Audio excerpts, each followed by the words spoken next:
Salut tout le monde, bienvenue à Angle mort du 15 juillet. Très heureux de vous jaser encore ce matin. Aujourd'hui, je vais tourner autour du thème du jeu. Puis vous allez voir, c'est tout part de mon nouvel ordinateur. Alors, depuis hier, je suis le fier propriétaire d'un MacBook Pro 2016 qui remplacera mon MacBook Pro 2010 qui n'était vraiment plus à jour pour mes nouveaux besoins de gars qui fait des podcasts audio et vidéo, puis qui ne pouvait pas se mettre à jour. Donc, il fallait que je passe par le cloud alors que puis le Bluetooth ne marchait pas. Tu sais, beaucoup de temps va être économisé maintenant. Puis, je me disais, je peux pas faire un podcast là-dessus au complet. Tu sais, c'est pas ça, angle mort, là, de commencer à raconter mes ordis puis tout. Mais en même temps, je peux même jaser de ce que je veux, mais il reste qu'il y a une thématique autour de ça qui est que moi, je suis très... j'ai un profil très geek. Très geek, là. Tu sais, je veux dire... moi, Kiss, lutte, mais pas boxe. Puis Kiss, mais pas Metallica. Puis il y a un lien. C'est-à-dire que la clientèle de Kiss, c'est une clientèle de nerds. La clientèle de la lutte, c'est des nerds. On se comprend, là. C'est pas la boxe Metallica qui est une clientèle de vrais rockers. Des vrais gars plus rock, là, tu sais. Moi, je faisais partie, mes amis, c'était la gang qui partait du secondaire pour s'en aller au cégep. Au cégep Limoilou, moi, j'étais pas à l'aise, tu sais. C'était élevé, le cégep Limoilou, pour moi. Puis quand je suis arrivé à l'université, ben je me tenais avec les gars que je connaissais du secondaire, que je n'avais pas croisé tant que ça au cégep, qui étaient mes amis, à Albert Ouellet, entre autres, puis qui étaient tous rendus en génie, en sciences et génie, au pavillon Vachon.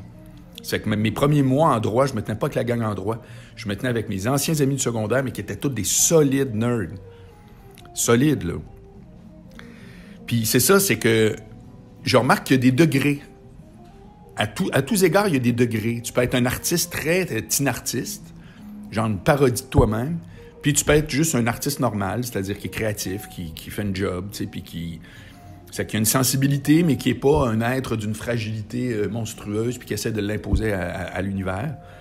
Puis tu peux être nerd, puis tu peux être un crack, puis tu peux être un comptable, puis tu peux être n'importe quoi, mais à des degrés différents.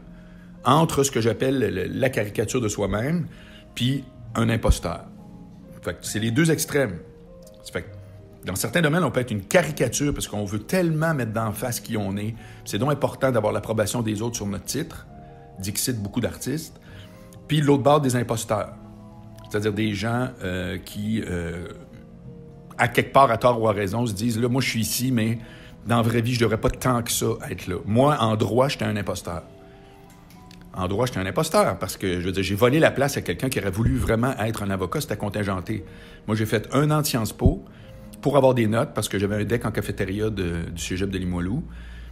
Puis je suis rentré avec des très bonnes notes, 4.2, je pense, sur 5, avec 1 an en Sciences Po.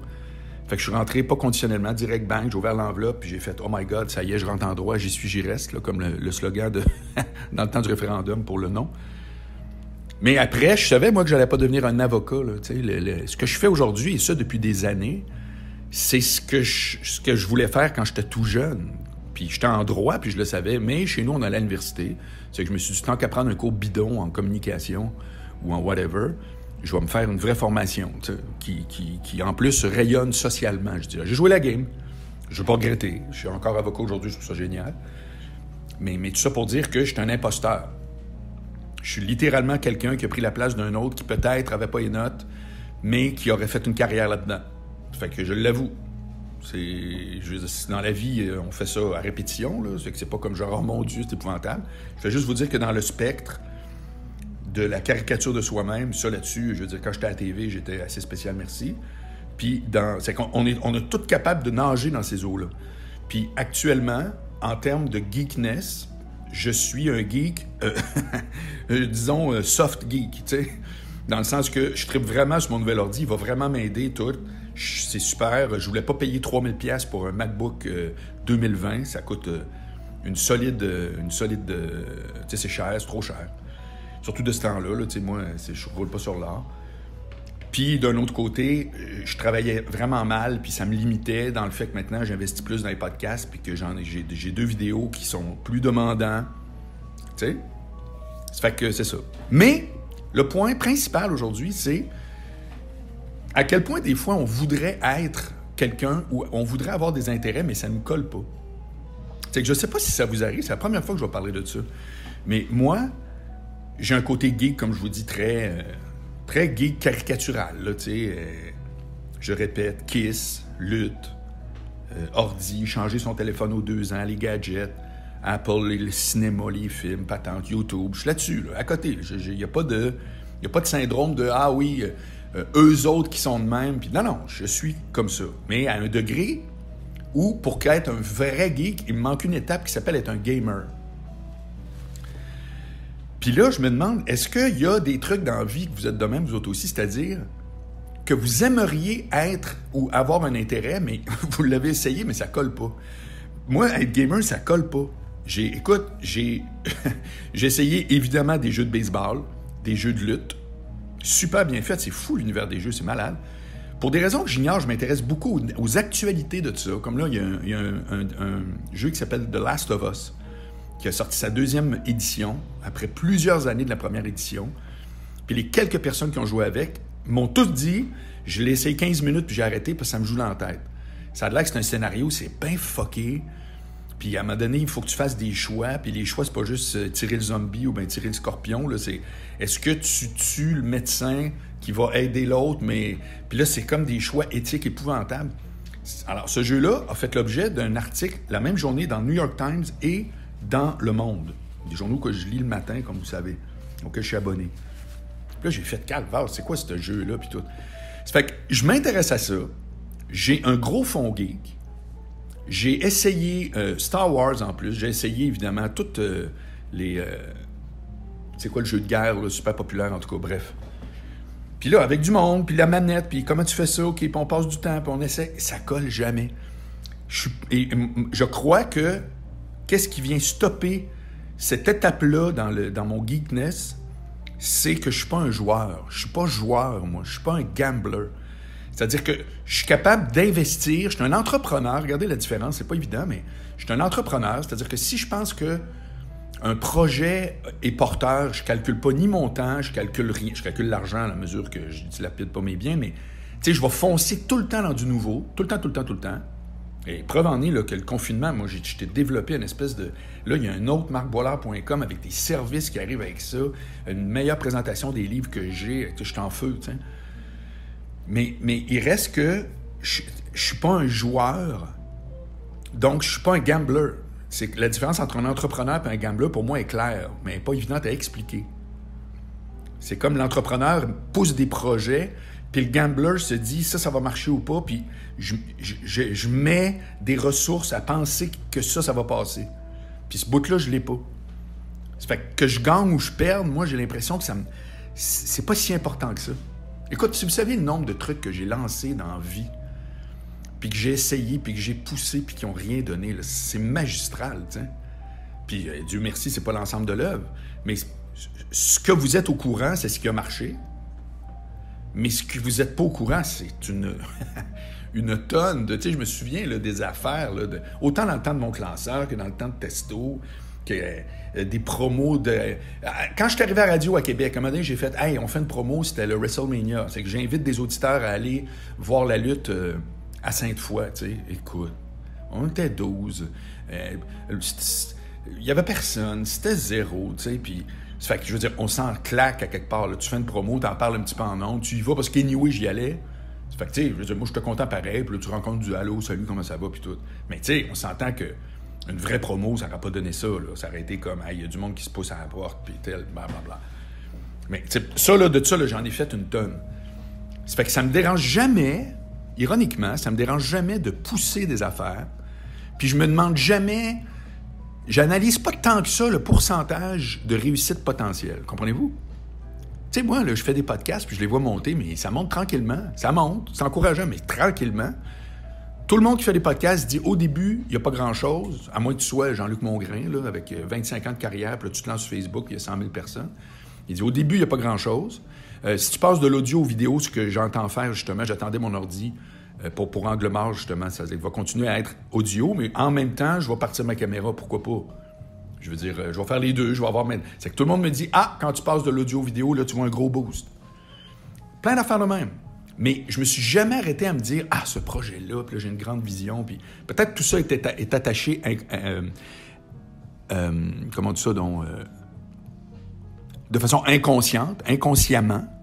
Peut-être que je suis tout le temps dans une espèce de forme de stratégie d'entrepreneur, je sais pas trop, puis que ça marche ou pas. Mais c'est comme si j'ai pas un côté gambler. Je suis pas un joueur. Alors, si je fais quelque chose qui est nouveau, c'est parce qu'à quelque part, ça m'habite. Puis je me dis, si je fais ça, non seulement ça me branche en soi, mais je crois aussi en deuxième position que ça peut amener de l'eau au moulin. Mais c'est quoi que je ferais anyway, là, t'sais. Moi, je vous jasais de même, là. Je veux dire, à quelque part, je le faisais avant, mais c'était à la radio, ben autre ou whatever. Mais ça, c'est moi, ça. C'est moi, c'est juste moi. Un autre, c'est autre chose. Ça fait que là, quand je vois que je suis geek, puis que j'aime les gadgets, tu sais, puis pas tant les gadgets, mais j'aime les outils de com, puis les iPad, puis nouveau MacBook, puis la GoPro, puis l'Apple TV, puis l'écran 65 pouces. Puis c'était toute cette patente-là. Mais j'essaie d'être gamer, puis c'est comme non. Ce bout-là, ça marchera pas. Je deviendrai pas un gamer. C'est capoté, hein? C'est pour ça, un matin, j'ai fait crime, je vais leur parler de ça. Évidemment, j'avais d'autres choses que je voulais, qui me passent dans la tête par rapport aux dénonciations pour les patentes, là. Ça fait que je vais, en temps et lieu, à nouveau, mais des fois, je pars, puis je fais comme, c'est que ça me tente pas d'être dans les lieux communs, tu sais, vous avez compris. C'est que si je suis pas dans les lieux communs, je suis anyway, dans ce cas-là, dans du plus touché. Ça fait que le plus touché, il viendra quand j'aurai la bonne twist. C'est un exercice de communication, tu sais. Parce qu'encore une fois, moi, ce que je veux, c'est amener un propos qui est rassembleur, pas qui est polarisant. Puis là, actuellement, c'est polarisant en tabarouette, là. Ça fait que c'est comme... Je pense plus à mon affaire par rapport à comment je vais jaser du sujet, etc. Mais il reste que... Aujourd'hui, d'abord, c'est le fun parce que c'est la première fois que je vous interpelle à savoir est-ce que vous avez un profil comme ça? C'est-à-dire comme moi par rapport au fait que je suis pas un gambler puis que je voudrais être pas je voudrais être un gambler, pas pantoute, je voudrais être un gamer. J'aimerais aimer jouer à des jeux vidéo parce que je trouve que c'est un loisir génial. Moi, j'ai mon chum RTD, là, il joue à World of Tanks. Puis là, il a commencé à mettre ça sur YouTube, ses games. Puis là, il rencontre d'autres mondes ailleurs qui parlent de ça, puis telle affaire. C'est hot. Sérieux. Je connais à peine cet univers-là, mais je le trouve hot.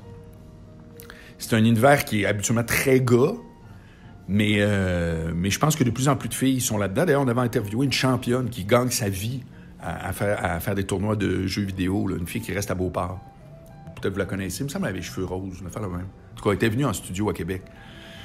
Puis moi, j'étais fasciné par ça. C'est comme, tabarouette. Tu gagnes ta vie à jouer des jeux vidéo. C'était écœurant. C'est comme ceux qui font du poker professionnel. C'est le rêve. Ça, puis golfeur professionnel. Tu peux pas demander mieux, là.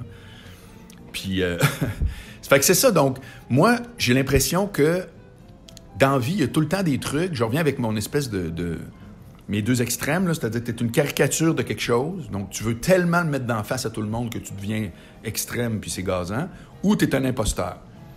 Puis entre les deux, il y a ce qu'on fait, qu'on met de l'avant, parce que ça nous rejoint, ça nous branche, voici. Puis il y a une zone très bizarre qu'aujourd'hui, je voulais vous parler, puis sur laquelle j'aimerais avoir des feedbacks. Puis la zone en question, c'est cette activité-là, ou cette habilité-là, j'aimerais ça l'avoir, mais ça colle pas. Parce que moi, dans ma tête, ce qu'on veut, à quelque part, notre système est supposé être capable de le livrer, mais c'est pas vrai. Puis ça, je l'ai appris quand j'ai commencé à donner des shows.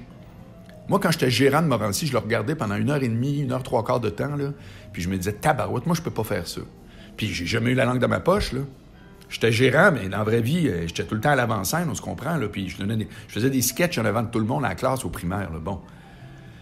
Mais l'espèce de durée, là, je me disais non. Puis quand j'ai commencé, j'ai fait pas en tout.